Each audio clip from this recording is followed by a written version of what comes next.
Hi friends, this video shows how to upgrade Android TV OS version from version 10 to 12.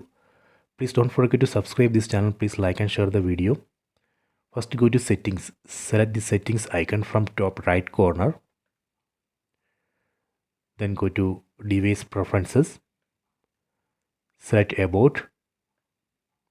Under about we can see current version of Android TV OS is 10. So right now I am using Android TV OS version 10.